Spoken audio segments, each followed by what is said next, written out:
Face plus finger.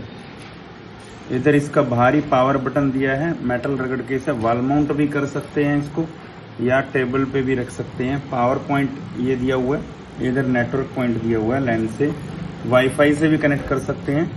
और ये finger scanner है। फेस के लिए फ्रंट कैमरा दिया हुआ है 5 मेगापिक्सल प्रॉपर। तो इसमें फिंगर की भी आरडी डलेगी और फेस के लिए फेस आरडी सर्विस एप्लीकेशन डालेंगे। अटेंडेंस वाला एप्लीकेशन एई बास इसमें डाल के एक्टिवेट कर सकते हैं। तो फेस प्लस फिंगर, जिसमें लैन प्लस वाईफाई सारे फीचर रहेंगे।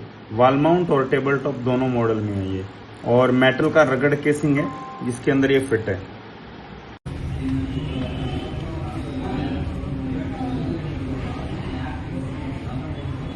Okay, wait